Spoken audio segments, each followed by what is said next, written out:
우리 손바닥 농장은 이제 봄 기운이 느껴집니다. 지금쯤 나들이를 다녀보면 매화는 물론 벚꽃도 벌써 피었는데 게으른 주인을 닮았는지 이제야 봄이 지지개를 켭니다. 과일나무에 꽃이 흐드러지게 피어도 다른 사람은 몰라도 농부는 한고로이 꽃 구경만 할 수 없습니다.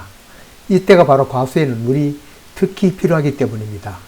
사람도 안고 서는데 에너지가 필요하듯 식물도 변화가 있을 때마다 영양분도 필요하지만 특히 물이 필요합니다. 씨앗이 싹 틀 때도 물론 잎이 나올 때에도 꽃이 피고 열매가 열릴 때에도 심지어는 열매가 굵어질 때도 물이 다른 때보다 더 필요합니다. 참고로 얘기 드리지만 지금 꽃이 피는데 이용된 영양분은 앞에 좀 전에 준 미필에서 얻은 것이라기보다는 지난 가을 비료 함께 나무가 광합성을 통해 얻은 양분을 가지와 뿌리에 저장하였던 바로 그 양분입니다. 과수마다 낙엽 지기 전에 질소 중심의 가을 비료를 주면 지금쯤 힘차게 꽃을 피울 것입니다. 어느 과수나 꽃보늘에 터질 무렵부터 땅에 물이 모자라진 않은지 살펴보고 부족하다면 흠뻑 주어야 합니다. 3월 말부터 4월 이기까지 건조한 경우가 많으므로 특히 챙겨야 합니다. 보통 큰 가수원에는 점적 관수를 설치하였거나 스프링클러 같은 관수 장치가 되어 있지만 일반 텃밭에는 안 되어 있는 경우를 봅니다. 그래도 물을 급수해야 합니다.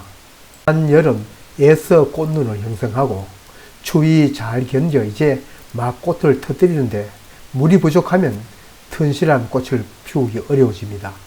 평소에도 땅이 메말라서도 안 되겠지만 개화, 결실, 비대 이와 같은 식물을 큰 변하기에는 물을 흠뻑 주는 것이 좋습니다. 수나무도 이제 막 꽃망울을 터뜨릴 준비를 하고 있습니다. 이때부터 관수를 시작해야 합니다. 일기예보로는 내일 저녁부터 비가 온다고 하지만 그때 오는 것은 그때이고 지금 당장 필요하면 주어야 합니다. 엊그제 석회유황합제를 흠뻑 쳤더니 나무가 뿌옇게 보입니다. 이 자도나무는 해마다 결실 무렵에 주머니병으로 몸살을 앓습니다.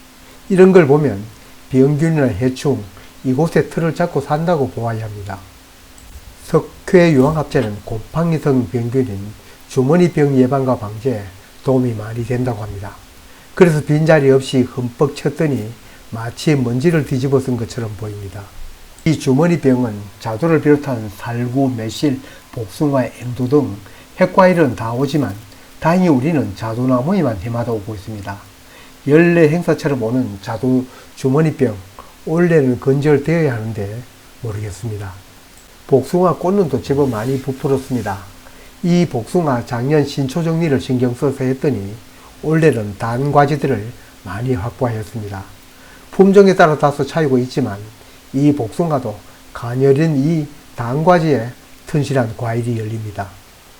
별로 변화를 보이지 않던 사과 꽃눈도 이제 녹색기가 보이기 시작합니다.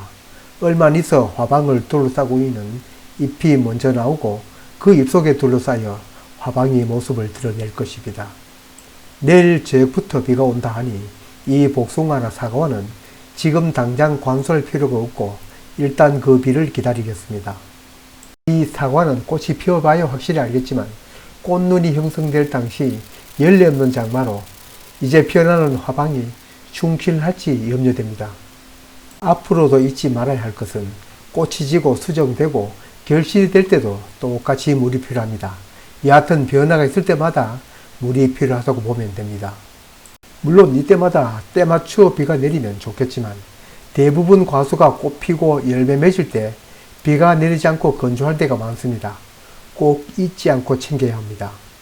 좋은 꽃눈이 형성되었을지라도 꽃이 필 때 수분이 충분하게 공급되지 못하면 정 모양의 꽃이 피기 어렵고 결실기에도 수분 공급이 부족하면 낙과도 많고 튼실한 열매 형성이 어렵습니다.